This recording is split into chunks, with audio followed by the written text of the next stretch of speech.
Hello students, आज आपके लिए एक गुड न्यूज़ है मेरे पास कि आज से हम पॉलिटी की क्लासेस स्टार्ट कर रहे हैं और वो भी बिल्कुल फ्री ऑफ कॉस्ट। मतलब जितने भी यह लेक्चर होंगे वो एग्ज़ाम ओरिएंटेड होंगे कि एग्ज़ाम में पॉलिटी से क्या क्या पूछा जाता है, क्योंकि हर एक एग्ज़ाम में पॉलिटिकल का सेक्शन काफ़ी इंपॉर्टेंस रखता है एंड काफ़ी क्वेश्चंस भी हमें इस सेक्शन से देखने को मिलते हैं। ऑलमोस्ट सभी एग्ज़ाम में पॉलिटिकल साइंस से क्वेश्चन देखने को मिल रहे हैं, इसलिए काफ़ी ईमानदारी से इन लेक्चर को देखिएगा जिससे आपका यह सब्जेक्ट पूरी तरह से कवर हो जाएगा। और अगर इन फ्यूचर आपको अगर कोई भी एग्ज़ाम आप दे रहे हैं, चाहे वो एचपी का एग्ज़ाम हो जैसे सब इंस्पेक्टर, जेओए, टीजीटी, या कोई सेंटर का भी एग्ज़ाम दे रहे हैं, तो आपको कोई भी क्वेश्चन पॉलिटिकल के सेक्शन से गलत ना हो। एंड पॉलिटिकल के अलावा आपको किस सब्जेक्ट की और वीडियोस चाहिए यह भी कमेंट करिएगा एंड इस वीडियो को ज़रूर शेयर करें एंड चैनल को भी ज़रूर सब्सक्राइब करें ताकि हमें पता लग सके कि आपकी तैयारी में इंटरेस्टेड भी हैं या नहीं। देखिए, आज फर्स्ट लेक्चर है, थोड़ी सी इंट्रोडक्शन तो ज़रूरी है, तभी मैं आपके साथ यह डिटेल शेयर कर रहा हूँ। अदरवाइज़ अगले लेक्चर्स में हम सीधा अपने कंटेंट से ही स्टार्ट किया करेंगे। बट आपको सबसे पहले यह पता होना चाहिए कि आपने पढ़ना क्या है और सबसे इम्पोर्टेंट कि पढ़ना कैसे है। तो उसके लिए फ़र्स्ट स्टेप है कि जिस एग्ज़ाम की आप तैयारी कर रहे हैं उस एग्ज़ाम का एक आप प्रीवियस ईयर का क्वेश्चन पेपर उठाइए। वहाँ पर आप उस क्वेश्चन पेपर में देखिए कि आपके उस पॉलिटिकल के सेक्शन से उस एग्ज़ाम में कितने क्वेश्चन आ रहे हैं। अगर उस एग्ज़ाम में आपके पॉलिटिकल का काफ़ी अच्छा पोर्शन आ रहा है, जैसे कोई एचपी अलाइड का एग्ज़ाम हो गया या कोई भी आप जिस एग्ज़ाम की तैयारी कर रहे हैं, तो उस एग्ज़ाम से रिलेटेड आपको एक पता लग गया कि इतने मार्क्स का मेरा पॉलिटिकल का सेक्शन है, और इन वीडियोस के थ्रू वो आपका पूरा क्लियर हो जाएगा। उससे आपका मतलब एक भी नंबर नहीं कम आना चाहिए। अब दूसरा स्टेप आपका यह होगा कि जैसे आप उस प्रीवियस ईयर के एग्ज़ाम पेपर उठा रहे हैं, तो मैक्सिमम बच्चे और ख़ासकर हिमाचल में मैंने काफ़ी ये नोटिस किया कि बच्चे प्रीवियस ईयर के क्वेश्चन पेपर उठाते हैं और उन्हीं क्वेश्चनों को रटने लग जाते हैं।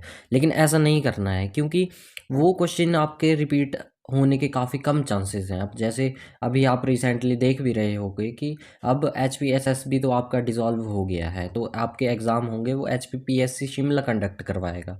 तो वहाँ पर पेपर लेवल थोड़ा डिफ़िकल्ट होगा, लेकिन उसमें घबराने की कोई बात नहीं है, क्योंकि हम पहले ही डिफ़िकल्ट लेवल से ही चलेंगे तो हमें पेपर में ऑटोमेटिकली उसका लेवल हमारे लेवल के मैच कर जाएगा। इसलिए हमने दूसरा स्टेप यह करना है कि जो क्वेश्चन रिपीट हुए हैं या जो क्वेश्चन आपके प्रीवियस ईयर में आए हैं वो आपने पढ़ने तो हैं, लेकिन वो रटने नहीं हैं। जैसे अब एक एग्जांपल से मैं आपको समझाता हूँ कि यहाँ पर आपकी स्क्रीन के सामने यह 2-3 क्वेश्चन दिए हुए हैं। यह हिमाचल प्रदेश के ही डिफरेंट एग्ज़ाम से लिए गए क्वेश्चन हैं जो प्रीवियस ईयर एग्ज़ाम हुए हैं। तो यहाँ पर हमने देखना क्या है, देखिए अब यहाँ पर एक क्वेश्चन आया हुआ है, the original constitution of India is preserved इन। मतलब जो हमारा ओरिजिनल कॉन्स्टिट्यूशन है इंडिया का वह कहाँ रखा गया है, उसको संरक्षित कहाँ किया गया है।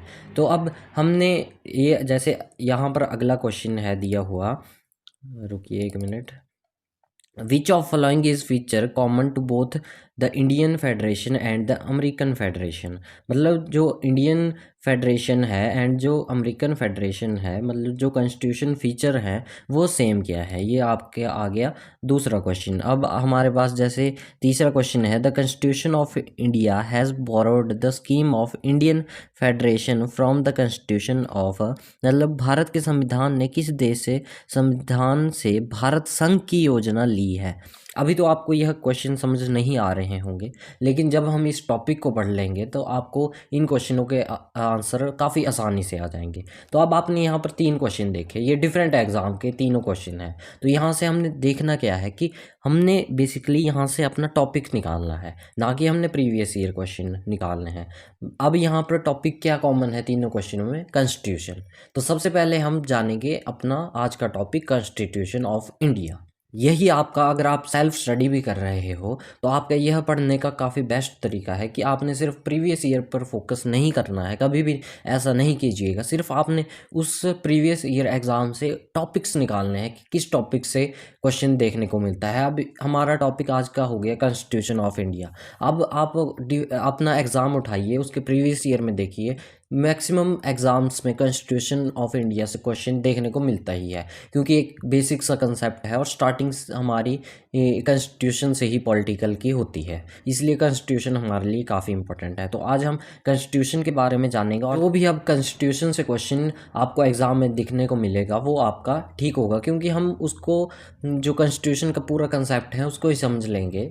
सो चलिए स्टार्ट करते हैं। What is constitution? कॉन्स्टिट्यूशन यानी संविधान, यह एक सुप्रीम लॉ है made by people not by monarchy. मतलब यह कोई राजा के द्वारा शासन नहीं होता, लोगों के द्वारा शासन चलाया जाता है।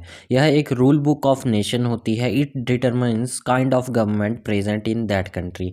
इससे हम यह आइडिया लगा सकते हैं कि उस कंट्री में कैसी गवर्नमेंट है। ऐसा आइडिया हम कॉन्स्टिट्यूशन को पढ़कर भी उस कंट्री के बारे में लगा सकते हैं। मीन्स यह लिखित या अलिखित नियमों या कानूनों का समूह है जिसके अनुसार किसी देश का शासन संचालित किया जाता है। तो सबसे पहले कॉन्स्टिट्यूशन असेंबली यानी संविधान सभा की डिमांड किसने उठाई? तो उसका आंसर होगा एम.एन. रॉय। एम.एन. रॉय ने 1934 में कॉन्स्टिट्यूशन असेंबली का idea first time put on किया, और यह क्वेश्चन कई एग्जाम्स में डायरेक्टली भी पूछा जा चुका है और आगे भी कई एग्जाम्स में इस क्वेश्चन के आने की संभावना है कि बताइए कॉन्स्टिट्यूशन असेंबली की डिमांड फर्स्ट किसने रेज की? तो इसका आंसर होगा एम.एन. रॉय इन 1934। ठीक है, उसके बाद 1935 में यह इंडियन नेशनल कांग्रेस की फर्स्ट टाइम ऑफिशियल डिमांड बनी कि कॉन्स्टिट्यूशन असेंबली को फ्रेम किया जाना चाहिए कॉन्स्टिट्यूशन ऑफ इंडिया बनाने के लिए। यह क्वेश्चन भी काफ़ी इंपॉर्टेंट है कि बताइए इंडियन नेशनल कांग्रेस की यह ऑफिशियल डिमांड कब बनी कि कॉन्स्टिट्यूशन असेंबली हमारी इंडिया के लिए फ्रेम होनी चाहिए। तो आपको आइडिया लग रहा होगा कि सिर्फ हम एक टॉपिक से कितने क्वेश्चन निकाल रहे हैं, यानी आप एक टॉपिक को पढ़कर काफ़ी ज़्यादा एमसीक्यू भी सॉल्व कर रहे हो साथ साथ में। उसके बाद इन 1938 जवाहरलाल नेहरू ने on behalf of Indian National Congress first time declare किया कि the constitution of free India must be framed without outside interference by a constitution assembly elected on the basis of adult franchise. और इनकी इस demand को अगस्त offer in 1940 Britain ने यह demand accept भी कर ली, क्योंकि उन्हें डर था, क्योंकि उस टाइम वर्ल्ड वॉर 2 भी चला हुआ था। तो ब्रिटेन को यह डर था कि वह अगर इस डिमांड को इंडिया की नहीं मानता है तो वो शायद इंडिया की सपोर्ट को लूज़ भी कर सकता है। तो उन्होंने इस डिमांड को एक्सेप्ट कर लिया। इसके बाद 1942 में sir Stafford Cripps a member of cabinet of British government India आए, और उन्होंने कॉन्स्टिट्यूशन को अडॉप्ट करने का जो प्रपोजल था उसे स्वीकार किया आफ्टर वर्ल्ड वॉर 2। आप इन सब डेट्स को क्रोनोलॉजिकली ऑर्डर्स में लिखिएगा, जैसे 1934 में एम.एन. रॉय हो गया, और कॉपी पे पेन लीजिएगा और उनको एक सीक्वेंस में लिखिएगा क्योंकि शॉर्ट फॉर्म में, या आप यहाँ पे स्क्रीन पे स्क्रीनशॉट भी ले सकते हो, या आप इस वीडियो को फिर से भी देख लीजिएगा जब आपका रिवीजन चलेगा। ओके, बट इस क्रिप्स मिशन को मुस्लिम लीग के द्वारा रिजेक्ट कर दिया गया, क्योंकि इसमें कोई डिवीज़न नहीं था इंडिया का जो मुस्लिम लीग चाहती थी। फिर इसके बाद आया कैबिनेट मिशन 1946। कैबिनेट मिशन 1946 में कॉन्स्टिट्यूशन असेंबली को बनाया गया इन नवंबर 1946 अंडर कैबिनेट मिशन। देखिए जो स्ट्रेंथ थी टोटल जो इस कॉन्स्टिट्यूशन असेंबली की थी वो थी 389।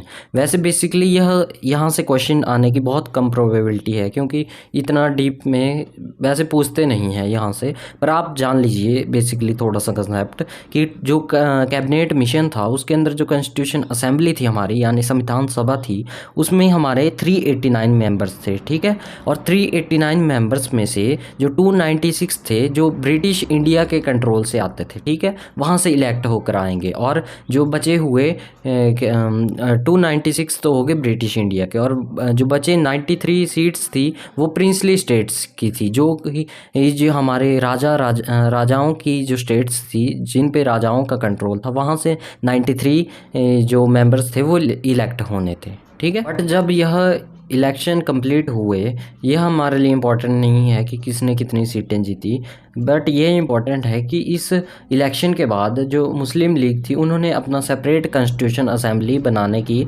बात की, और वो 26 जुलाई 1947 को पाकिस्तान की जो कॉन्स्टिट्यूशन असेंबली थी उसे कॉन्स्टिट्यूट किया गया।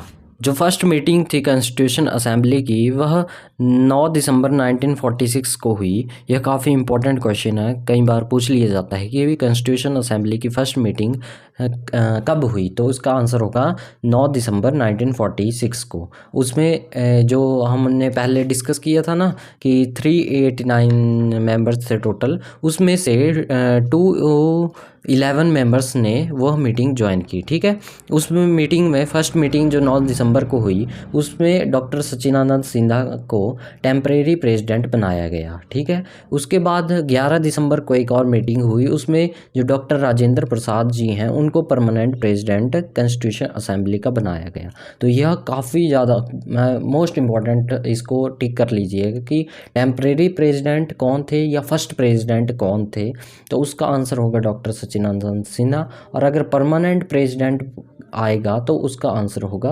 राजेंद्र प्रसाद। अगर वहाँ पे मेंशन किया होगा क्वेश्चन में कि बताइए टेम्परेरी प्रेसिडेंट कौन थे, तो सच्चिदानंद सिन्हा आएगा, और अगर फर्स्ट प्रेसिडेंट आएगा तो राजेंद्र प्रसाद आंसर होगा। और वाइस प्रेसिडेंट दो व्यक्ति थे जिनका नाम HC Mukherjee and VT Krishnamachari था, जो कि वाइस प्रेसिडेंट थे कॉन्स्टिट्यूशन असेंबली के।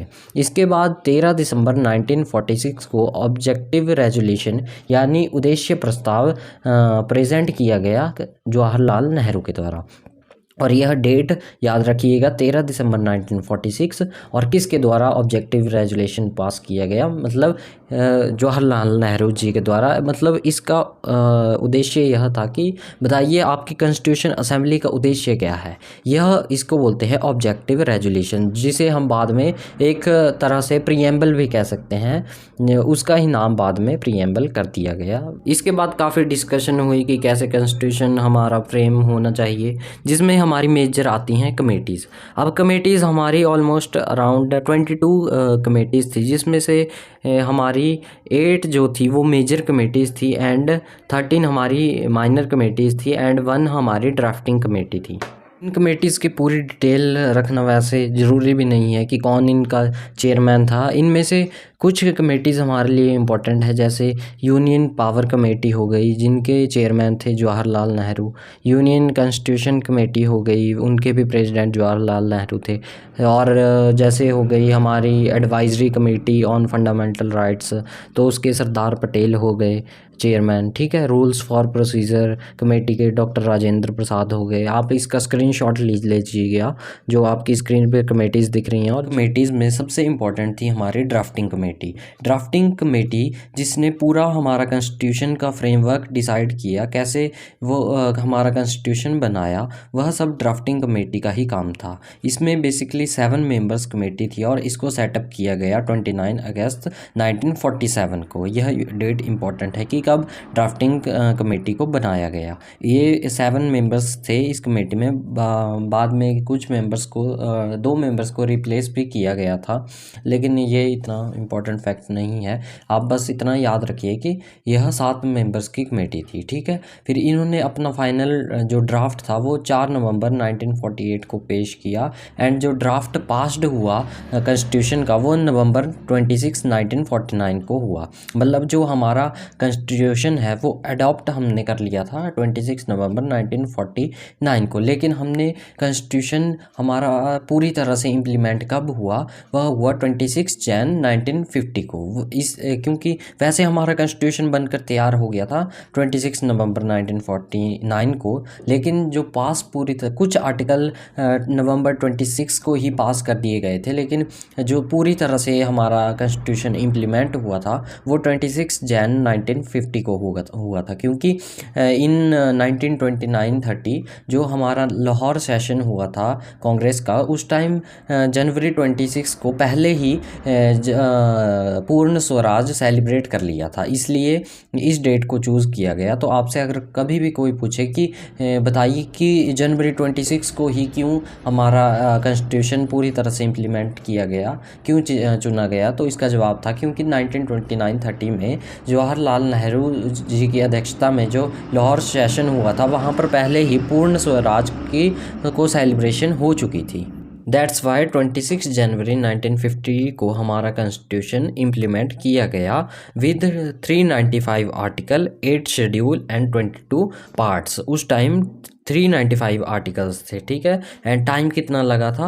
2 साल 11 महीने 18 दिन, ठीक है। इतना ज़्यादा टाइम लगा था हमारा कॉन्स्टिट्यूशन तैयार होने में। अब तो हमारे कॉन्स्टिट्यूशन में 450 से प्लस आर्टिकल हो चुके हैं, 12 शेड्यूल हो चुके हैं एंड 25 पार्ट्स हो चुके हैं। पहले कितने थे? जब ये ज़्यादा इंपॉर्टेंट है कि जब कॉन्स्टिट्यूशन हमारा इम्प्लीमेंट हुआ तो कितने आर्टिकल थे, तो उसका आंसर होगा 395 article at that time. Okay, अब इस वीडियो को यहीं पर स्टॉप करते हैं क्योंकि इस पार्ट में हमने सिर्फ थियोरेटिकल पोर्शन पर ज़्यादा फोकस किया कि कैसे हमारा कॉन्स्टिट्यूशन बना।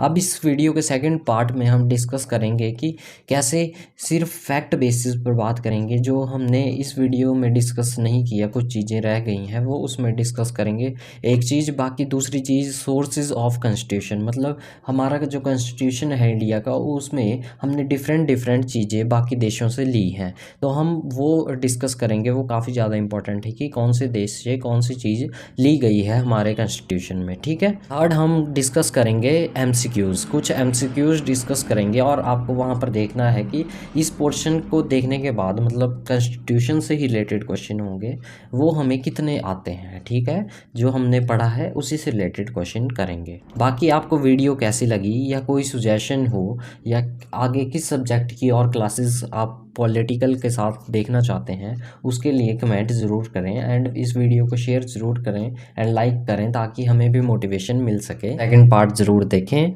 जय हिंद, जय हिमाचल।